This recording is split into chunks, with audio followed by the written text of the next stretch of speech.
All right, welcome back to another calculus lecture. In today's lecture, what I want to talk about is something that is going to hopefully motivate the idea of a derivative. And so we're going to talk about average and instantaneous velocities, and that's going to lead into average and instantaneous rates of change, and that will be the next lecture, which is going to be the full force of the derivative.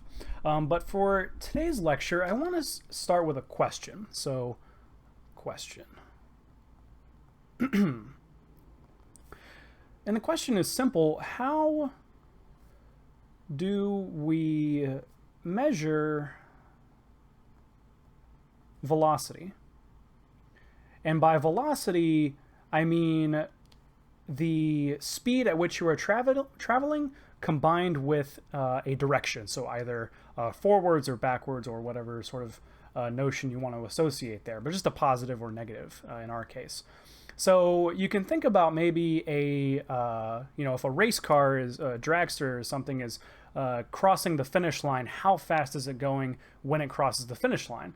Well, you could take a picture and try and measure it, but the problem is that when you freeze time to measure speed, there is no speed. You've stopped time. Speed is dependent on a passing of time, and so if there is no passage of time, how do you measure speed? It's not exactly clear how to do this, and so there's sort of this paradox of if I want to measure speed at a single instant, speed depends on time, and there is no time in a single instant. So how do we do this?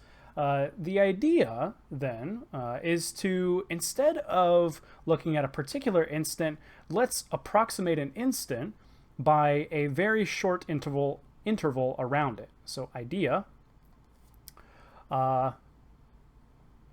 let's approximate, I'm going to put this in quotation marks, an instant by a short interval of time around that instant. Well, if I have a interval of time, I can compute the amount of change that happens over that interval. So the point is that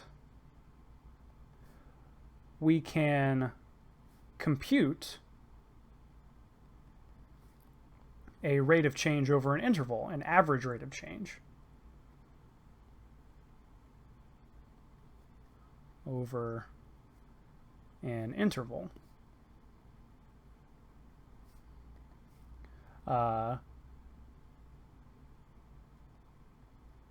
i.e. an average rate of change.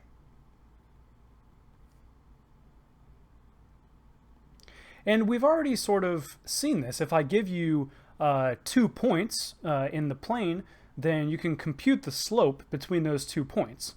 Well, what is that slope? That is precisely the rate of change between those 2 points on the axes. So I've written down some numerical values, and this is these are value, or let's see, position s of t of a really fast car, a dragster maybe. I think you'd actually need to be even faster than a dragster for these to make sense, but dragster at time t. And t is going to be in seconds, position is in feet, whatever you want to really measure this in. It doesn't particularly matter here.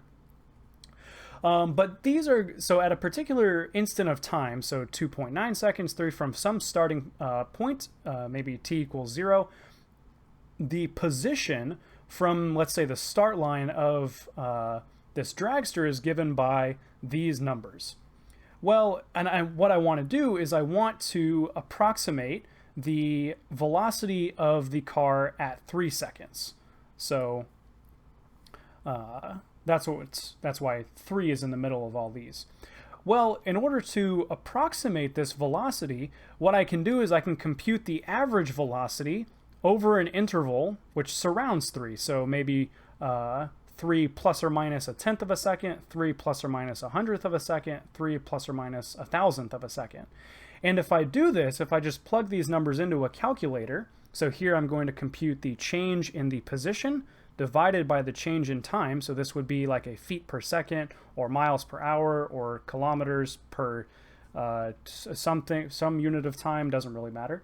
But you'd have a rate of change in each of these quantities. And that is, we say that would be the average velocity over this interval. I have at t equals 2. This is technically not correct. But anyways, the average velocity over this interval, if we actually just compute these on a calculator, well, it's really close to 660 each time. The decimals are pretty much 0 off for, you know, some ways. It starts being, you know, not exact after a while, but for this small of an interval, it looks essentially like 660 for each of these average velocities.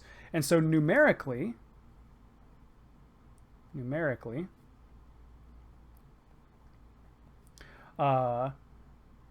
we would guess that the average velocity, or the instantaneous velocity,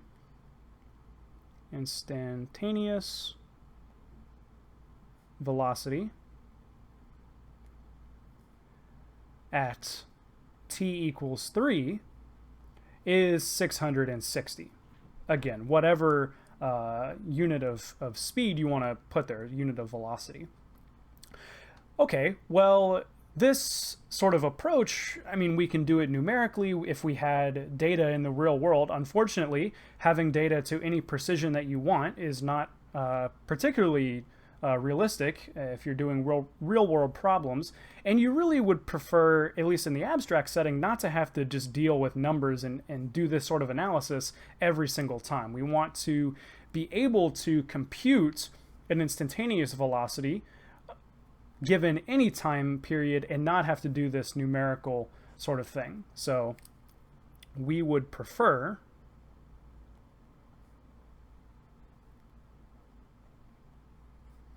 to not have to do a numerical analysis.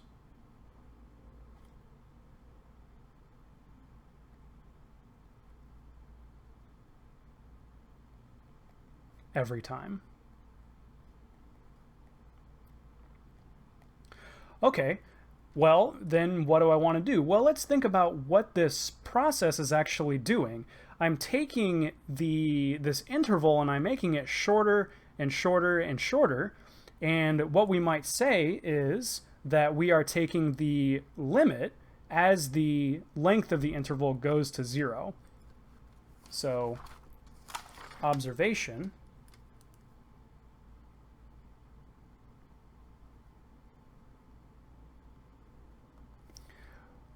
We are really just estimating a limit, namely the limit of the average velocity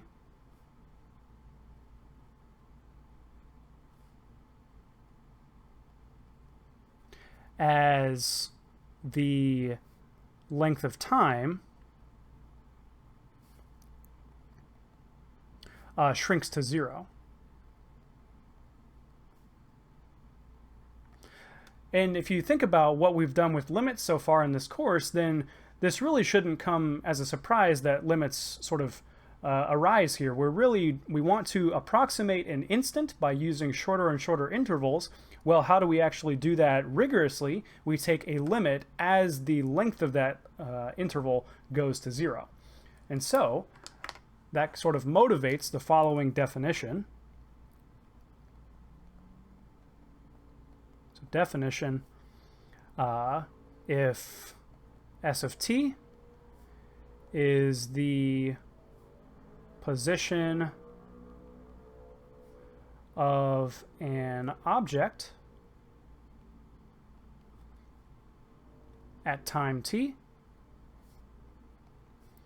then the instantaneous velocity, instantaneous is a really hard word to spell, velocity at time, and we'll just pick a particular value, t equals a, so a here is just some real number, is given by, well, let's just put into the notation of limits what we said before. We want to take a limit, and we need a measurement for the interval of time, so maybe we'll say the limit as h goes to 0. H is going to be the how big of an interval we're looking at. And we're going to do s of t, or s of a, I should say, s of a, plus h, so the instant I care about a, plus a little bit, minus s of a, so the position that I'm at, plus the position that I'm going to be at in a little while from h time units. And then I need to divide by the length of my interval. Well, that's just h. And this is the limit as h goes to 0 of the average velocity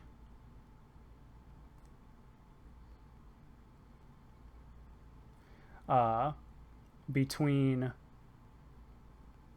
t equals a and t equals a plus h.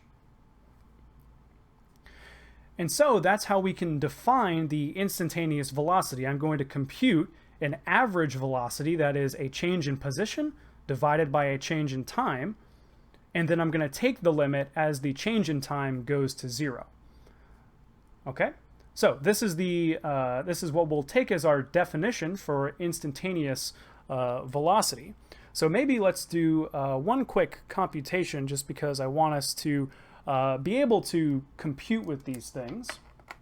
So, whoops, I almost used the wrong color. Example. Suppose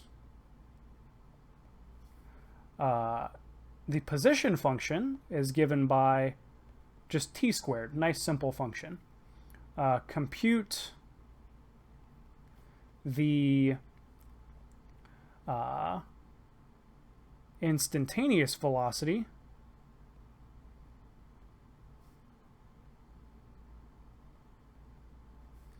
at, let's say, t equals 3. It's a nice number. Okay, well, if I want to compute the instantaneous velocity of this position function, then all I do is just substitute in my definition. That's where I start. So we start with the definition, limit as h goes to 0 of s of, well, what's my a? My a in this case is going to be 3. So 3 plus h minus s of 3. Again, we're doing a change in position up in the top, divided by a change in time. And then we know what s of something is. It's just that thing squared. So the limit as h goes to 0 of 3 plus h squared minus 3 squared, whoops, divided by h.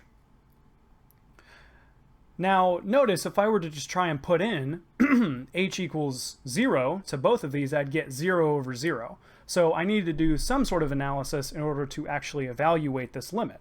And what we'll do is we'll actually just expand out this square right here. We could factor like a difference of squares if we were feeling very clever and creative, but I think brute forcing it is probably the better way, at least for illustrative purposes, I should say. So 3 plus h squared, if I want to expand this out, I'd get 9 plus 6h plus h squared. So I get 3 squared plus h squared, and then twice the mixed term, which is the 3 times h. So that's 2 times 3 plus h right here. And then minus 9, all divided by h. And now the really nice thing is that the 9's cancel out. So this will be the limit as h goes to 0 of 6h plus h squared divided by h. And notice h is never equal to 0 in the limiting process. We get arbitrarily close to 0, but we never care about being actually at 0. So the h's here can all cancel out. So this will be the limit as h goes to 0 of 6 plus h. And then now I just have a continuous function of h. And so if I let h go to 0, this is just going to be 6. Okay? So that is how we can use the definition of instantaneous velocity to compute instantaneous velocity for a particular function at a particular point. Okay, the last thing that I want to talk about in this lecture is kind of a visual representation of what's happening here. So graphically,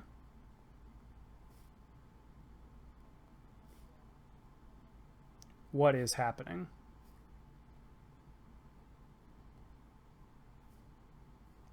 Happening have 2 n's in it?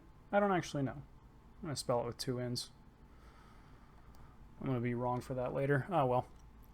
Anyways, so what's happening here? Well, let's get a nice big old graph going. I brought a straight edge this time, so it'll look nice in the notes.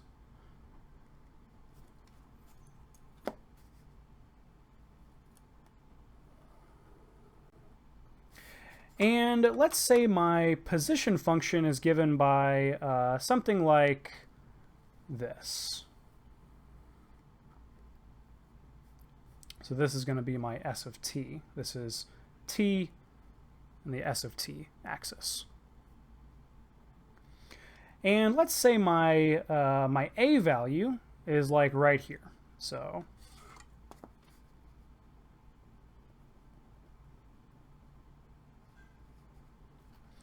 and what I want to do is I want to compute the instantaneous velocity at this point.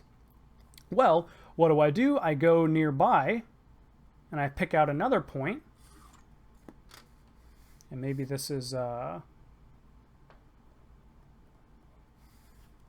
plus h, some number. And, well, what does the average rate of change look like between these 2 points? We've already said that the average rate of change is really the slope of the line connecting these 2 points. We said that earlier in the lecture. And so if I draw this graphically, then I get something that looks like this. Okay? Well, maybe, and maybe we'll say this is h1. We're going to do this a few more times. Well, what happens if I shrink this h and I move it closer to a? Use a color that we don't use normally, pink. If I do like a plus h2, so I'm going to move h in a little bit closer, then now what happens is I get a line that looks something like this.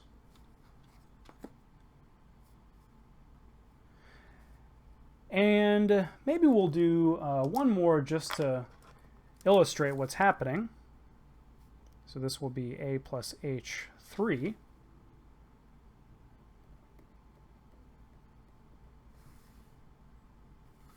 And if I draw my line connecting those points,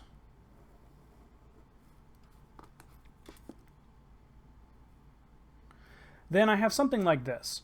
So as the h moves in closer and closer to a, or closer to 0, so this point, a plus h, moves closer to a, these lines are sort of approaching a particular line. Those slopes approach, well, the instantaneous velocity at that point, but these lines themselves are approaching a very special point.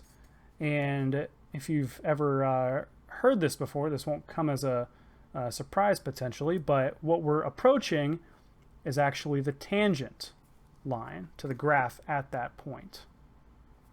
So this is the tangent line. That is, it's the line which does not intersect this graph except at this one point. It sort of kisses it as it passes by. And so as the time interval shrinks, the slopes of these secant lines, they converge in the limit to the slope of the tangent line. So let's write that down. And we'll write this in red because this is going to lead into a very important concept. The slopes of the secant lines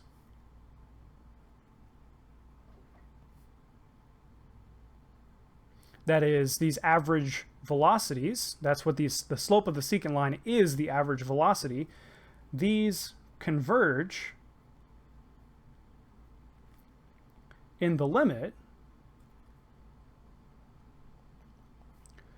to the slope of the tangent line.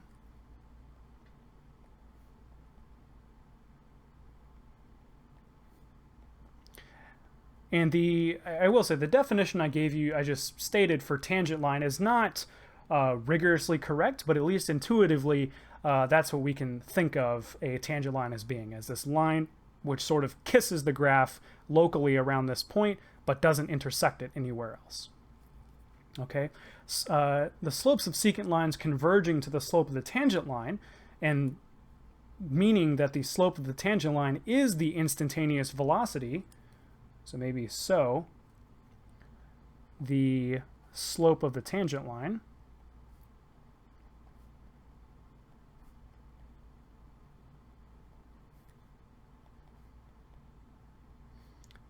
is the instantaneous velocity. Instantaneous velocity. This is very important. This will be basically the fundamental idea behind the derivative, is you're taking these average rates of change and you're converging to this instantaneous rates of change, or rate of change, and geometrically, this is analytic geometry and calculus 1, geometrically it's really slopes of secant lines converging to the slope of a tangent line. Okay? So that's everything I wanted to talk about in this lecture. In the next lecture, we will formally introduce the derivative and really start getting our hands dirty with some calculations and doing understanding some properties of the derivatives and things like this. All right, see you guys in the next one.